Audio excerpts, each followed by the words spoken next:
Hello model railroaders, my name's Dave. Welcome to my layout. It was never my intention to start a YouTube channel, more just to post stuff up for friends and family, but as people seem to be interested in the evolution of the layout as I build it, I figured I'd give it a shot and try and put some content up, and hopefully people will find that interesting.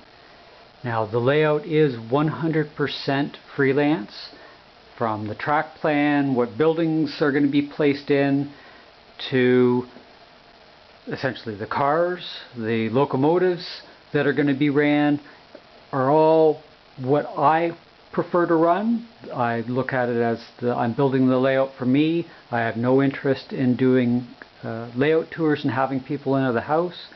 I guess YouTube's a bit of a different aspect to that, but I don't have people with muddy boots running around the house. So I'm willing to give it a go. So the layout is built modular, built in 2-foot by 4-foot sections predominantly, the exceptions being the quarry here, which is a 4-foot by 8-foot, and the helix here, which is a 5.5-foot diameter. Those two sections survived the move, though I did have to break the helix down into about 5 different pieces to bring it downstairs, and the quarry down into 3, because I've got a 90-degree bend at the bottom of the stairs and I can't get 8-foot sections down, so that kind of forced me to rethink how I wanted the layout and to build it into a more modular aspect. Now from the corner here over to the entry into the helix, that's a 9-foot section. From the corner here all the way down through the yard, which I wanted a big yard, is 28 feet to this corner, and then from that corner over we're 8.5 feet, and then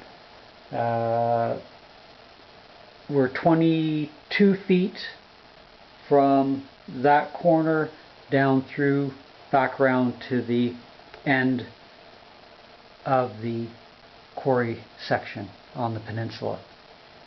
Now lower level I've got everything but the roundhouse track laid, though I am still working on the tortoise switch machines of doing the panels on the lower level. I've got all my rolling stock pulled out, well, everything that has micro trains or Accumate couplers on the end scale. I am running Atlas FlexTrack 8 Code 80. My mainline switches are all Pico, and my yard switches are a mix of Pico and Atlas switches. Now the two primary features on this lower section of the layout is the yard for the quarry running down this side, and of course the main yard running from the corner to corner down through here. I did learn my lesson from my old layout that I wanted the yard in the lower level rather than up top, because it's very hard to scenic that 15-inch space between the levels with your head stuck under there and lights and everything. And about the only other aspect of an industry on the lower level I have here is the granary, which I haven't named yet. I do love the Accutrax speedometer. That's, I find, indispensable in helping me set my speeds, and I'm running everything off of a Digitrax DB150 setup. So as a start of an overview, I guess that's it. I do have the helix set up so that I can throw the turnouts and run the upper and lower level independently. I've got about 5 scale mainline miles in the helix, and I've got 4 scale miles of mainline on the lower level. I had 15 on the old layout, and I'll probably end up between 13 and 14 on this layout. So taking some of the things that I learned, making it a better layout plan, but again, 100% freelance. I look at it right now that I'm not focusing on any timetables as I'm building the layout.